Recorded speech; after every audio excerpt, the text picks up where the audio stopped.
Good evening everyone. আজি আমি টেটকম recruitment এক্সামিনেশ্যনৰ হৈ যোৱা যি গ্ৰেজুৱেট টিচাৰৰ যিখন কুৱেশ্যন পেপাৰ, সেই কুৱেশ্যন পেপাৰখন আজি আমি চল্ভ কৰিম। আহক দেৰি নকৰাকৈ আমি আৰম্ভ কৰিছোঁ। আজিৰ প্ৰথম প্ৰশ্নটো আমাৰ কুৱেশ্যন বুকলেট কোড চিৰ কুৱেশ্যন পেপাৰৰ প্ৰথম কুৱেশ্যন যিটো আছে আমি এবাৰ চাই লওঁ। প্ৰথমৰ পৰাই আমি আলোচনা কৰি যাম আৰু এনচাৰখিনি আমি ডিছকাছ কৰিম।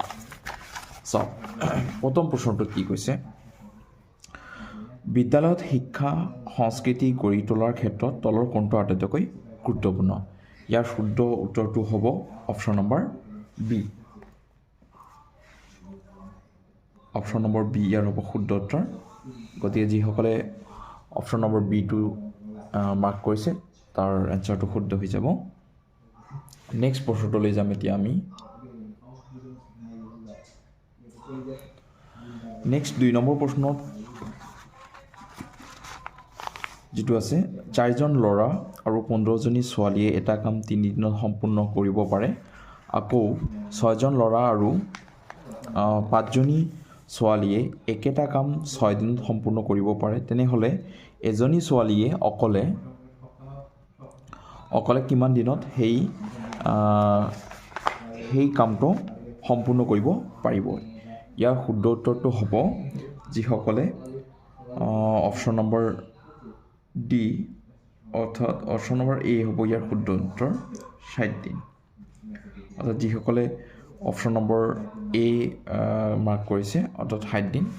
তেওঁলোকৰটো এনচাৰ শুদ্ধ হ'ব। আমি এতিয়া নেক্সট প্ৰশ্নটোলৈ যাম। কম সময়ৰ ভিতৰত আমি কৰিবলৈ চেষ্টা কৰিম। নেক্সট প্ৰশ্নটোত কি কৈছে, 3 নম্বৰ প্ৰশ্নটোত কৈছে যে শৈশৱৰ পিছৰ সময়ছোৱাক কিদৰে চিহ্নিত কৰা হয়? আমাৰ 4টা অপশ্যন দিয়া আছে। তাৰে শুদ্ধ যিটো অপশ্যন, আমি শুদ্ধ অপশ্যনটোৱে আলোচনা কৰিম। শুদ্ধ অপশ্যনটো হ'ব অপশ্যন নম্বৰ 3 ডি। লেহেমীয়া আৰু স্থিৰ শাৰীৰিক বৃদ্ধি, আৱেগিক স্থিৰতা আৰু অন্যায়ৰ বিৰুদ্ধে খং, এই তিনিওটা যিহেতু শুদ্ধ হ'ব, এইবোৰৰ এটাতকৈ অধিক। অপশ্যন নম্বৰ ডি ইয়াৰ হ'ব শুদ্ধ এনচাৰ। ঠিক আছে, এতিয়া অপশ্যন নম্বৰ আমি কুৱেশ্যন নম্বৰ 4ত যাম। শিশুৰ বিষয়ে তলত কোনবোৰ কথা শুদ্ধ? ইয়াত 4টা অপশ্যন দিয়া আছে, তাৰে ভিতৰত কোনটো শুদ্ধ হ'ব? ইয়াৰ আমাৰ শুদ্ধ উত্তৰটো হ'ব অপশ্যন নম্বৰ চি, অৰ্থাৎ 1, 2, 3 আৰু 4, এই 4টা কথা ইয়াৰ শুদ্ধ। গতিকে অপশ্যন নম্বৰ চি হ'ব ইয়াৰ ৰাইট এনচাৰ। ঠিক আছে, এতিয়া কুৱেশ্যন নম্বৰ 5ত যাম আমি। কুৱেশ্যন নম্বৰ 5ত কি কৈছে, choose the correct option to fill in the blanks. A busy person has days time to waste. ইয়াত কি হ'ব? ইয়াৰ শুদ্ধ উত্তৰটো হ'ব little. A busy person has little time to waste. ইয়াৰ শুদ্ধ উত্তৰটো হ'ব লিটিল। গতিকে ইয়াৰ শুদ্ধ উত্তৰ অপশ্যন নম্বৰ এ। নেক্সট আমি 6 নম্বৰ প্ৰশ্নটোত যাম। 6 নম্বৰত কি কৈছে, আহোম ৰাজত্বকালত যদি সোণোৱালসকল সোণৰ লগত জড়িত আৰু ৰূপোৱালসকল ৰূপৰ লগত জড়িত, তেন্তে তিৰুৱাসকল কিহৰ লগত জড়িত আছিল? ইয়াৰ শুদ্ধ উত্তৰটো হ'ব লোহা। যিসকল লোহাত দাগাইছিলে তেওঁলোকৰটো শুদ্ধ হৈ যাব অপশ্যন নম্বৰ ডি ইয়াৰ শুদ্ধ উত্তৰ। নেক্সট আমি প্ৰশ্নটোলৈ যাম এতিয়া। নেক্সট প্ৰশ্নটো 7 নম্বৰ কি কৈছে,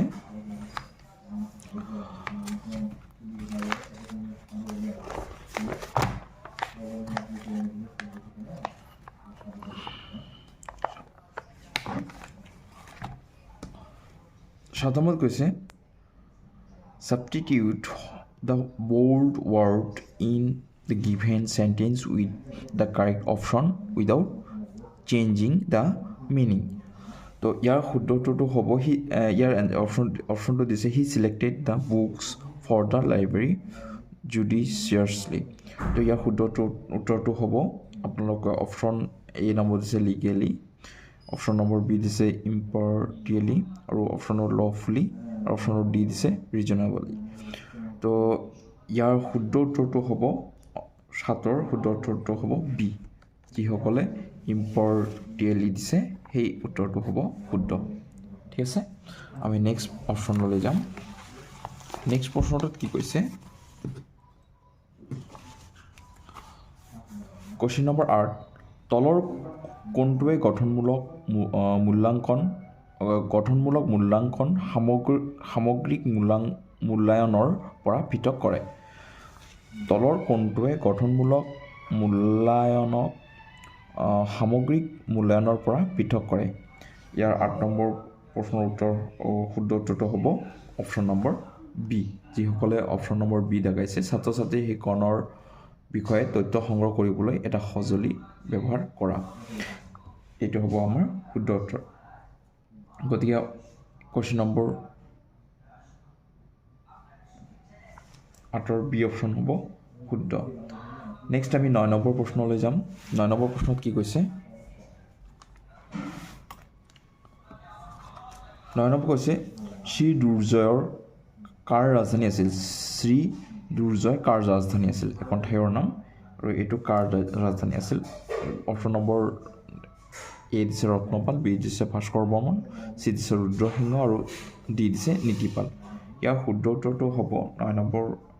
প্ৰশ্নৰ শুদ্ধ উত্তৰটো হ'ব অপশ্যন নম্বৰ এ ৰত্নপাল যিসকলে ৰত্নপাল মাৰ্ক কৰিছে তাৰ অপশ্যনটো শুদ্ধ যাব ঠিক আছে নেক্সট আমাৰ 9 নম্বৰ পিছত আমি 10 নম্বৰ প্ৰশ্নলৈ আহিম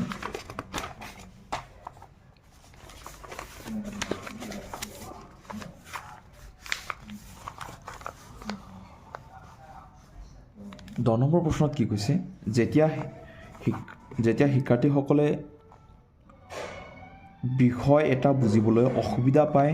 তেতিয়া শিক্ষকজনে কি কৰিব লাগে ইয়াত 4টা অপশ্যন দিয়া আছে তেওঁলোকে সমনীয়াক সহজ ভাষাত বুজাবলৈ কোৱা উচিত বিষয়টো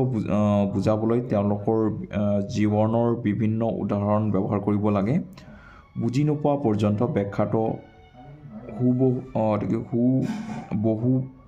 বহুবাৰ পুনৰাবৃত্তি কৰিব লাগে আৰু বিষয়টো সলনি কৰি এটা সহজ বিষয় ল'ব লাগে ইয়াৰ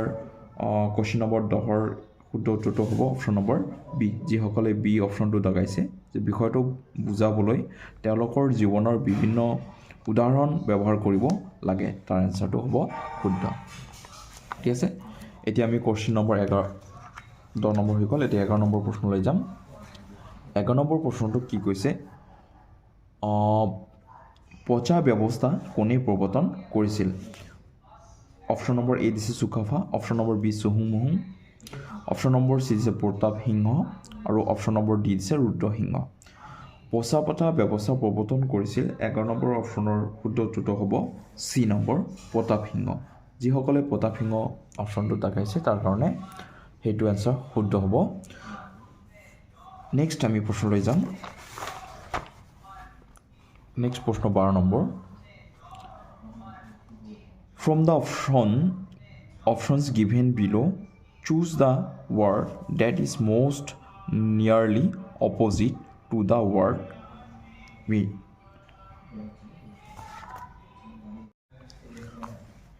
most near opposite word benign or opposite word ইয়াৰ শুদ্ধ উত্তৰটো কি হ'ব আপোনালোকে অপশ্যনখিনি চাওক অপশ্যনখিনিত কি দিছে প্ৰথম অপশ্যনটো দিছে মিলিফনেট দ্বিতীয় অপশ্যনটো দিছে সফ্ট ফ্ৰেণ্ডলি আনৱাইজ তো ইয়াৰ শুদ্ধ উত্তৰটো কি হ'ব ইয়াৰ শুদ্ধ উত্তৰটো হ'ব কোৱেশ্চন নম্বৰ 12 অপশ্যন নম্বৰ এ যিসকলে অপশ্যন নম্বৰ এটো লগাইছে তাৰ কাৰণে শুদ্ধ হ'ব অপশ্যন নম্বৰ এ মেলোফনেট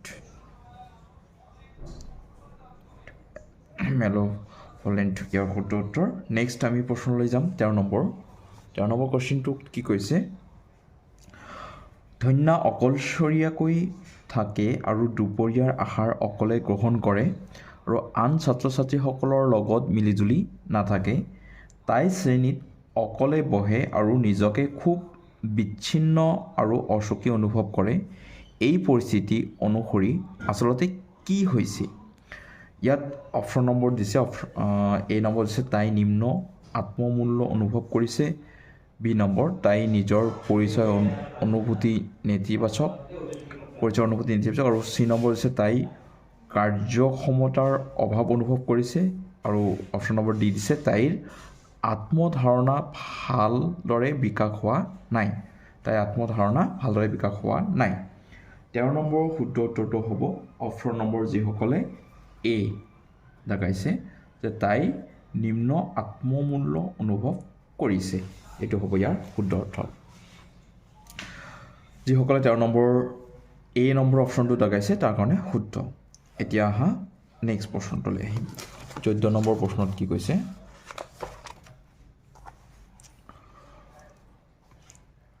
গধা ফুটুকি আৰু টুপিমূৰীয়া বান্দৰ ক'ত পোৱা যায় ইয়াত অপশ্যন নম্বৰ এ মানস ৰাষ্ট্ৰীয় উদ্যানত অপশ্যন নম্বৰ বি পবিতৰা বন্যপ্ৰাণী অভয়াৰণ্যত অপশ্যন নম্বৰ চি বৰনদী বন্যপ্ৰাণী অভয়াৰণ্যত অপশ্যন নম্বৰ ডি এইবোৰৰ কোনোটোৱেই নহয় ইয়াৰ 14 নম্বৰ শুদ্ধ উত্তৰটো হ'ব অপশ্যন নম্বৰ চি বৰনদী বন্যপ্ৰাণী অভয়াৰণ্যত অপশ্যন নম্বৰ চি যিয়ে দেখাইছে মাৰ্ক কৰিছে তাৰ কাৰণে শুদ্ধ হ'ব উত্তৰটো ঠিক আছে নেক্সট আমাৰ প্ৰশ্নটোলৈ যাম 15 নম্বৰ প্ৰশ্ন 15 নম্বৰ প্ৰশ্নত কি কৈছে চাওক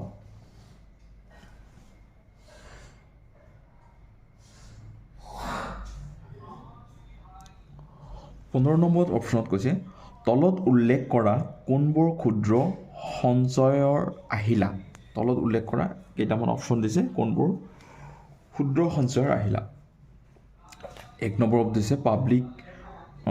provident fund PPF Sukanya Samriddhi আঁচনি কিষাণ বিকাশ পত্ৰ KVP তলত দিয়া সংকেত ব্যৱহাৰ কৰি সঠিক উত্তৰ বাছি উলিওৱা আমাৰ অপশ্যন নম্বৰ ইয়াৰ শুদ্ধ উত্তৰটো হ'ব 15 নম্বৰ অপশ্যনৰ শুদ্ধ উত্তৰটো হ'ব অপশ্যন নম্বৰ ডি যিসকলে অপশ্যন নম্বৰ ডি 1 2 আৰু 3 তিনিওটা 1 2 আৰু 3 তিনিওটা দিছে তাৰ কাৰণে শুদ্ধ উত্তৰটো হ'ব ডি অপশ্যন নম্বৰ ডি ঠিক আছে 1 2 আৰু 3 পাব্লিক প্ৰভিডেণ্ট ফাণ্ড আৰু সুকন্যা সমৃদ্ধি আঁচনি আৰু কিষাণ বিকাশ পত্ৰ এই তিনিওটা অপশ্যন শুদ্ধ হ'ব ঠিক আছে এতিয়া আমি 16 নম্বৰ প্ৰশ্নটোলৈ যাম 16 নম্বৰ প্ৰশ্নত কি কৈছে চাওঁ নিম্নলিখিত কোনটো অসমৰ দেওহাঁহ সংৰক্ষিত বনাঞ্চল ইয়াত উল্লেখ কৰা কোনটো সংৰক্ষিত বনাঞ্চল নামেৰি ৰাষ্ট্ৰীয় উদ্যান অপশ্যন নম্বৰ দিছে নামদফা ৰাষ্ট্ৰীয় উদ্যান অপশ্যন নম্বৰ চি দিছে দিহিং পাটকাই ৰাষ্ট্ৰীয় উদ্যান আৰু অপশ্যন নম্বৰ ডি দিছে ইয়াৰ সকলোবোৰ তো ইয়াৰ শুদ্ধ উত্তৰটো হ'ব অপশ্যন নম্বৰ ডি যিয়ে অপশ্যন নম্বৰ ডি দিছে ইয়াৰ সকলোবোৰ নামেৰি ৰাষ্ট্ৰীয় উদ্যান দিহিং পাটকাই ৰাষ্ট্ৰীয় উদ্যান আৰু নামদফা ৰাষ্ট্ৰীয় উদ্যান সকলোতে আমি দেওহাঁহ সংৰক্ষিত বনাঞ্চল বুলি জানো সেইকাৰণে ইয়াৰ শুদ্ধ উত্তৰটো হ'ব সকলোবোৰ যিয়ে সকলোবোৰ অপশ্যনটো মাৰ্ক কৰিছে তাৰ কাৰণে এইটো এনচাৰ শুদ্ধ হ'ব তাৰ নেক্সট আমি 17 নম্বৰ অপশ্যনটোলৈ আহিম বুৰঞ্জী হ'ল আহোম শাসকসকলৰ আত্মজীৱনীমূলক লেখা ৰজাই লিখা দিনপঞ্জী অপশ্যন নম্বৰ চি উপাখ্যান অপশ্যন নম্বৰ দিছে এইবোৰ কোনোটোৱেই নহয় ইয়াৰ শুদ্ধ উত্তৰটো হ'ব যিসকলে অপশ্যন নম্বৰ 17 চি নম্বৰটো মাৰ্ক কৰিছে তাৰ কাৰণে শুদ্ধ উত্তৰ হ'ব ইয়াৰ উপাখ্যান হ'ব ইয়াৰ শুদ্ধ উত্তৰ বুৰঞ্জী হ'ল উপাখ্যান ঠিক আছে এতিয়া আমি 18 নম্বৰ অপশ্যনটোলৈ যাম 18 নম্বৰ অপশ্যনটোত কি কৈছে এবাৰ চাই লওঁ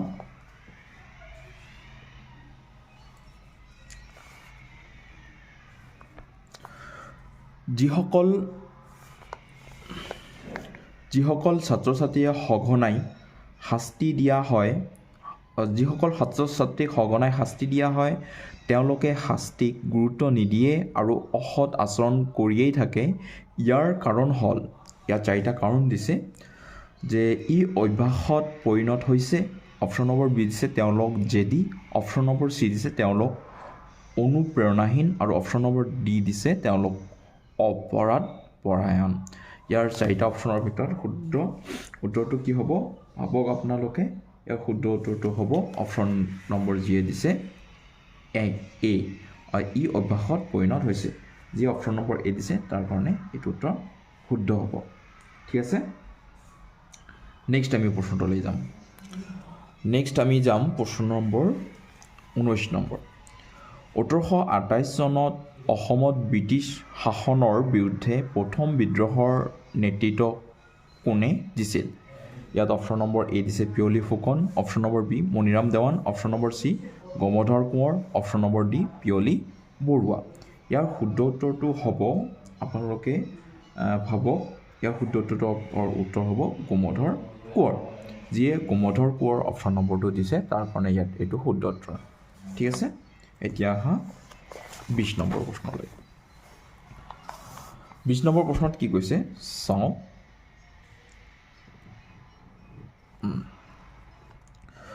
চিৰাও কোন ৰাজ্যৰ এটা প্ৰাচীন পৰম্পৰাগত নৃত্য চিৰাও কোন ৰাজ্যৰ এটা প্ৰাচীন পৰম্পৰাগত নৃত্য option number A Mizoram option number B Chhattisgarh option number C Himachal Pradesh আৰু অপশ্যন নম্বৰ ডি গোৱা এই চাৰিটা অপশ্যনৰ ভিতৰত শুদ্ধ উত্তৰটো হ'ব অপশ্যন নম্বৰ এ যিসকলে মিজোৰাম দিছে তাৰ কাৰণে সেইটো উত্তৰ শুদ্ধ হ'ব যে চিৰাও মিজোৰাম ৰাজ্যৰ এটা প্ৰাচীন পৰম্পৰাগত নৃত্য ঠিক আছে এতিয়া কুৱেশ্যন নম্বৰ 21লৈ আহিম 21 নম্বৰ প্ৰশ্নটোত কি কৈছে চাওক তলৰ কোনবোৰ গুণ শিক্ষা আহৰণৰ বাবে প্ৰয়োজন তলৰ কোনবোৰ গুণ শিক্ষা আহৰণৰ বাবে প্ৰয়োজন ইয়াত চাৰিটা অপশ্যন দিয়া আছে প্ৰথমটো কৈছে পৰিপক্কতা ক্ষমতা প্ৰেৰণা বি নম্বৰত কৈছে ক্ষমতা পৰিপক্কতা আৰু বুদ্ধিমত্তা চি নম্বৰ কৈছে ভাষা বয়স স্নায়ুৰ বিকাশ আৰু ডি নম্বৰ অপশ্যনত কৈছে প্ৰেৰণা ভাষা সামাজিক পৰিৱেশ ইয়াৰ শুদ্ধ উত্তৰটো হ'ব কুৱেশ্যন নম্বৰ 21ৰ অপশ্যন নম্বৰ এ যিয়ে এ নম্বৰ অপশ্যন দিছে পৰিপক্কতা ক্ষমতা আৰু প্ৰেৰণা তাৰ কাৰণে এইটো উত্তৰ শুদ্ধ ঠিক আছে এতিয়া আমি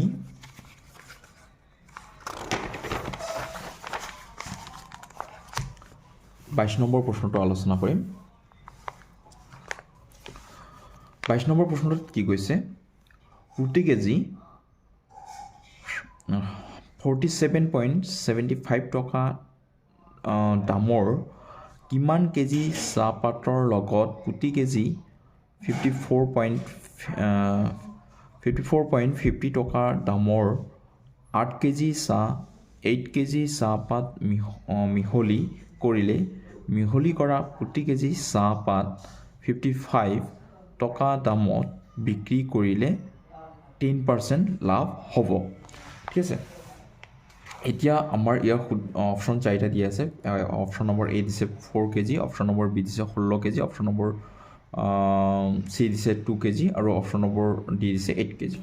তো ইয়াত শুদ্ধ উত্তৰটো হ'ব 22 নম্বৰ অপশ্যনৰ শুদ্ধ উত্তৰটো হ'ব অপশ্যন নম্বৰ এ যিয়ে 4 কেজি এনচাৰ ওলাইছে তাৰ কাৰণে এইটো শুদ্ধ উত্তৰ হ'ব ঠিক আছে এতিয়া আহা 23 নম্বৰ প্ৰশ্ন ষষ্ঠ শ্ৰেণীত প্ৰথমবাৰৰ বাবে জীৱবিজ্ঞান বিষয়টো প্ৰৱৰ্তন কৰা হৈছে নমিতাই ষষ্ঠ আৰু সপ্তম শ্ৰেণীত জীৱবিজ্ঞান পঢ়ায় তাই বিশ্বাস কৰে যে যেতিয়া শিশুৰ মনটো এখন পৰিষ্কাৰ ফলিৰ দৰে থাকে তেতিয়া তেওঁলোকে সহজভাৱে শিকে ষষ্ঠ শ্ৰেণীত তেওঁ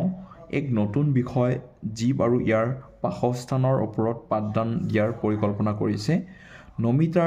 নমিতাৰ এজন সহকৰ্মী হিচাপে তেওঁৰ দৃষ্টিভংগীটো সঠিক বুলি ধৰিব পাৰেনে ইয়াত চাৰিটা অপশ্যন দিয়া আছে চাৰিটা অপশ্যন কি আছে প্ৰথমটো কৈছে হয় শিশুৱে নতুন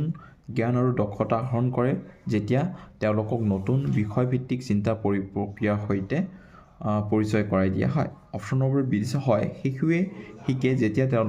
তেওঁলোকৰ ইন্দ্ৰিয় অভিজ্ঞতা বৃদ্ধি কৰি তেওঁলোকৰ নতুন ধাৰণা আৰু অভিজ্ঞতাৰ সন্মুখীন হ'ব দিয়া হয় অপশ্যন নম্বৰ চি দিছে নহয় শিশুৱে শিকে যেতিয়া জটিল ধাৰণাবোৰ সৰল ধাৰণাত ৰূপান্তৰ কৰা হয় আৰু যিবোৰ নতুন অভিজ্ঞতাৰ জৰিয়তে শিকিব পাৰি আৰু অপশ্যন নম্বৰ দিছে নহয় শিশুৱে পূৰ্বৰ অভিজ্ঞতাক সংযোগ কৰি শিকে আৰু ইয়াক ভাঙি নতুন জটিল ধাৰণা আৰু জ্ঞান গঢ়ি তুলিব পাৰে অপশ্যন নম্বৰ ডি এইটো দিছে আৰু এতিয়া আমাৰ শুদ্ধ উত্তৰটো আপোনালোকে মাৰ্ক কৰিব লাগিব ইয়াৰ শুদ্ধ উত্তৰটো হ'ব অপশ্যন নম্বৰ ডি যি অপশ্যন নম্বৰ ডি দেখাইছিলে তাৰ কাৰণে এইটো উত্তৰ শুদ্ধ হ'ব ঠিক আছে এতিয়া আহা 24 নম্বৰ প্ৰশ্নটো 24 নম্বৰ প্ৰশ্নত কি কৈছে তলৰ কোনটো গোট 4খন দেশৰ G20 সদস্য তলৰ কোনটো গোট 4খন দেশৰ G20 সদস্য ইয়াৰ শুদ্ধ উত্তৰটো হ'ব প্ৰথমতে আমি চাই লওঁ অপশ্যন শুদ্ধ উত্তৰটো 24 নম্বৰ শুদ্ধ উত্তৰ হ'ব অপশ্যন নম্বৰ এ আৰ্জেণ্টিনা মেক্সিকো দক্ষিণ আফ্ৰিকা আৰু তুৰ্কী এই কেইখন হ'ব G20 সদস্য এই কেইখন দেশ গতিকে অপশ্যন নম্বৰ এ যিয়ে দেখাইছে তাৰ কাৰণে এইটো শুদ্ধ উত্তৰ এতিয়া কোৱেশ্চন নং 25লৈ যাম আমি 25 নম্বৰ কোৱেশ্চনত কি কৈছে তলৰ কোনটো মূল্যায়ন আঁচনিয়ে ছাত্ৰ ছাত্ৰীসকলৰ শ্ৰেণীত জ্ঞান অৰ্জনৰ আটাইতকৈ নিৰ্ভৰযোগ্য ইংগিত প্ৰদান কৰে অপশ্যন নম্বৰ এ পাঠ্যপুথিৰ পৰা উন্নত মানদণ্ডৰ প্ৰশ্নৰে ইউনিটি পৰীক্ষা লোৱা অপশ্যন নম্বৰ বি আনুষ্ঠানিক পৰ্যবেক্ষণ ছাত্ৰ ছাত্ৰীৰ শ্ৰেণী কাৰ্য আৰু পৰীক্ষাৰ ফলাফল অপশ্যন নম্বৰ চি শিক্ষকসকলে পতা গোটেই বছৰটোৰ পৰীক্ষাসমূহ অপশ্যন নম্বৰ ডি ৰাজ্যিক বোৰ্ডৰ দ্বাৰা পৰিচালিত বাহ্যিক প্ৰমাণীকৃত পৰীক্ষাসমূহ ইয়াৰ শুদ্ধ উত্তৰটো হ'ব কুৱেশ্যন নম্বৰ 25ৰ শুদ্ধ উত্তৰটো হ'ব অপশ্যন নম্বৰ বি যি অপশ্যন নম্বৰ বি দিছে আনুষ্ঠানিক পৰ্যবেক্ষণ ছাত্ৰ ছাত্ৰীৰ শ্ৰেণী কাৰ্য আৰু পৰীক্ষাৰ ফলাফল তাৰ এনচাৰটো শুদ্ধ ভিডিঅ'টো দীঘলীয়া হোৱাৰ বাবে মই 25টাকৈ প্ৰশ্ন মই পাৰ্ট 1 2 3 4 এনেকৈ দি থাকিম নেক্সট পাৰ্ট 2ত মই 50টা প্ৰশ্ন দিয়াৰ কাৰণে চেষ্টা কৰিম গতিকে আপোনালোকে ভিডিঅ'টোত নেক্সট প্ৰশ্নবিলাক চোৱাৰ বাবে নেক্সট ছেকেণ্ড পাৰ্টটো আপোনালোকে চাব পাৰিব ঠিক আছে থেংক ইউ